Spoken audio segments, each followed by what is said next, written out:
রাগ একটা সম্পর্ক ধ্বংস করে দেওয়ার জন্য যথেষ্ট। দুজনই প্রচণ্ড রকমভাবে রেগে আছেন এবং দুজনেরই একটাই লক্ষ্য উদ্দেশ্য, সামনের মানুষটাকে কথার আঘাতে ছিন্ন বিচ্ছিন্ন করে দিতে হবে। এবং আমি কি বলছি, আমি কি আচরণ করছি, ওটা ওই সময় মুখ্য না। এবং অনেক সময় আমাদের ভিতরে ক্রোধটা এত বেশি তীব্র হয়ে যায় যে সামনের মানুষটাকে যেহেতু আঘাত করতে পারছি না, আমার হাতের কাছে যা আছে ওগুলোকে আঘাত করছি, অ্যাজ ইফ আমি সামনের মানুষটাকে দুমড়ে মুচড়ে মেরে কেটে একাকার করে ফেলছি। বা যেহেতু তাকে আমি থামাতে পারছি না, তাকে আমি পরাজিত করতে পারছি না, আমার পয়েন্ট অফ ভিউ বোঝাতে পারছি না, বেটার আমি আমার নিজেকে হার্ম করি, আমি আমার নিজেকে আঘাত করি, তাহলে হয়তো সামনের মানুষটাকে আমি থামাতে পারবো। এবং অনেক সময় রাগের মাথায় আমরা যদি লাস্ট মোমেন্টটায় দেখি, রাগের মাথায় আমরা এমন কিছু কথা বলে ফেলি আলটিমেটলি আমি ওটা জীবনেও চিন্তাও করিনি বা আমি ওটা কখনো আমার কল্পনাতেও মিন করিনি। এবং আমরা যখন ওই কথাটা বলে ফেলি, সাথে সাথে আমাদের শরীরটা ছেড়ে দেয় এবং আমরা হঠাৎ করে অনুভব করি আমি এটা কি বলে ফেললাম, এটা আমি কেন বলে ফেললাম, বা এটা আমি কিভাবে বলতে পারলাম।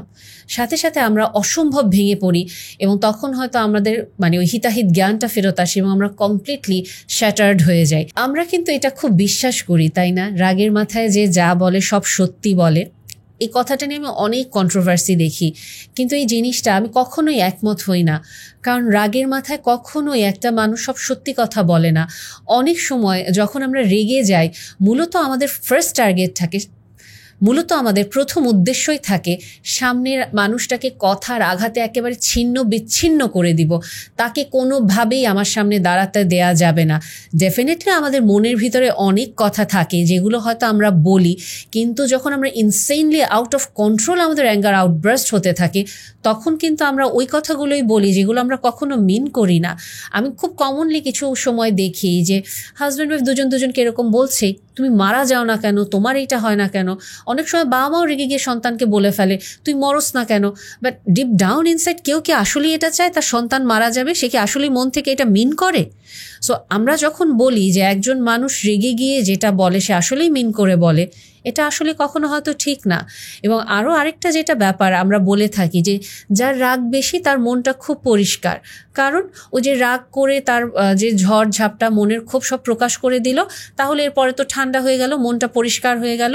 কাজেই আপু বা ভাইয়া জানেনি তো আমার রাগটা একটু বেশি, কিন্তু আমার মনটা কিন্তু অনেক পরিষ্কার। সম্পূর্ণ ফালতু কথা, সম্পূর্ণ ভুল কথা। এটা যেটা প্রমাণ করে আপনার নিজের অনুভূতির উপরে আপনার নিজের কোনো নিয়ন্ত্রণ নাই। আপনি কখনো আপনার অনুভূতি নিয়ন্ত্রণ করতে চান না, আপনি এটা পারেন না, এবং আপনি সব সময় সামনের মানুষটাকে ব্লেম দিতে যান, তুমিই তো আমাকে রাগায় দাও এবং তোমার এই আচরণের জন্য আমি রেগে যাই। কিন্তু আপনি কখনো এটা হিসেব করেন না মানুষ হিসেবে একজন পশু পাখির থেকে আপনার পার্থক্য এখানেই। একজন পশু পাখিকে আমি যদি খোঁচা দিই ও নিজেকে প্রোটেক্ট করার চেষ্টা করবে, আমি যদি ওকে ভয় দেখাই ও ভয় পাবে। কিন্তু একটা মানুষ কি করবে? সে তো অ্যানালাইসিস করবে যে আসলে কি সিচুয়েশনটাকে আমি থ্রেটেন ফিল করব, এই মানুষটাকে আসলে আমাকে কোনো ক্ষতি করতে চাইছে, বা ওভারঅল সিচুয়েশনটা তো একটা মানুষ অবজার্ভ করবে।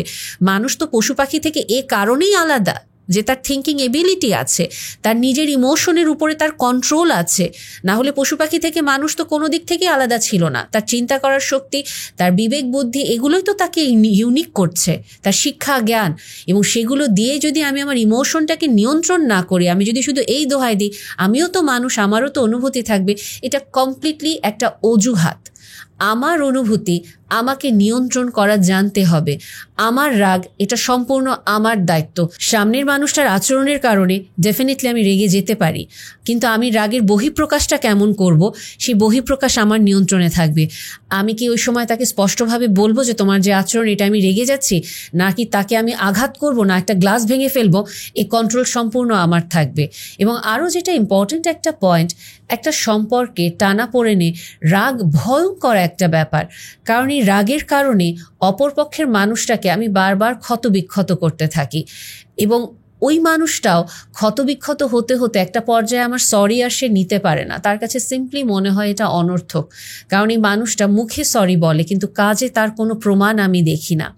আবার অনেকে আমরা এরকম থাকি যে আমার পার্টনার আমাকে বলছেন যে তুমি এই কাজটা করো না, তুমি এই ব্যাপারটা এভাবে চিন্তা করো না, বা এই জিনিসটা এরকম হলে এটা খারাপ হবে, কিন্তু আমরা শুরুতে ঠান্ডা মাথায় তার বলা কথাটাকে গুরুত্ব দেই না।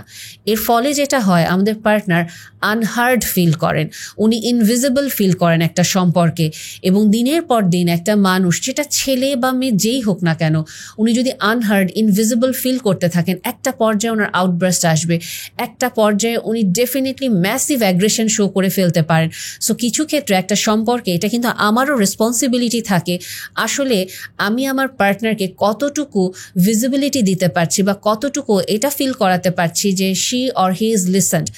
এবং এই জিনিসটা যে আমরা তাদেরকে এটা ফিল করাই না, তখন কিন্তু আমরা আবার এই দায়িত্বটাও নিতে চাই না, এবং আমরা বলি তুমি এত রাগ করছো কেন, এটা কেন, কি হলো।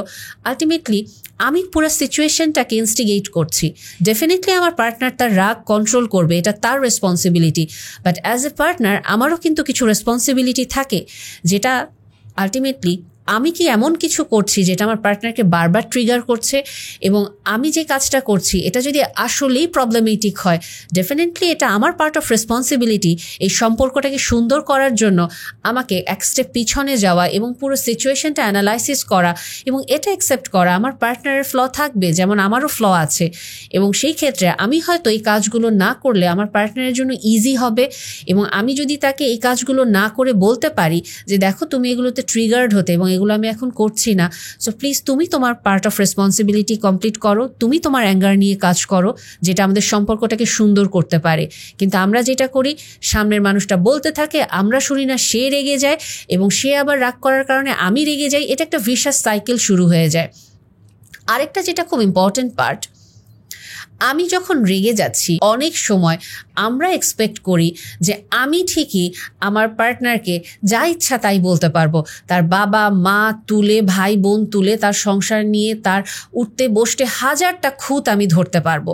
কিন্তু আমার পার্টনার যদি ভুলেও আমার দিকে একটু তাকায় অন্যরকম, বা ভুলেও একটু উচ্চারণ করে যে তোমার এই কাজটা এইরকম, বা যদি সিম্পলি বলে যে দেখো আম্মা যে কাজটা করছে এটা আমার কষ্ট হয়েছে, সাথে সাথে আমার আউটব্রাস্ট আসবে, কত বড় সাহস তোমার, তুমি আমাকে নিয়ে কথা বলো, আমার ফ্যামিলিকে নিয়ে কথা বলো। আমরা ওটা নিতে পারি না। কেন? আমি যেই মুখভঙ্গিতে, যে অঙ্গভঙ্গি করে, বা যেই টোনে, বা যেই বিষয়গুলো নিয়ে আমি আমার পার্টনারকে বলি, সেম ডেলিভারি যদি আমাকে দেওয়া হয়, আমি তাহলে নিতে পারবো না কেন? এটা কি হিপোক্রেসি না? এটা কি কাইন্ড অফ রিলেশনশিপটা একতরফা হয়ে যাবে না? সো ওভারঅল এই জিনিসগুলো না আমরা সম্পর্কে কখনো মাথায় রাখি না। আমরা যেটা ফিল করি, এই সম্পর্কে আমার পার্টনার আমাকে কি দিচ্ছে এবং আমি কি দিচ্ছি, এই হিসেবটা আমরা আসলে অনেক বেশি কম করি। বা যখন আমরা এটা হিসাব করি আমি কি দিচ্ছি, তখন না আমরা আবার অতিরিক্ত আবার বেশি পার্সোনালাইজ করে ফেলি এবং শুধু দিতেই থাকি, সাধ্যের বাইরে অতিক্রম করে দিতে থাকি এবং নিজেকে সাফোকেট করে ফেলি।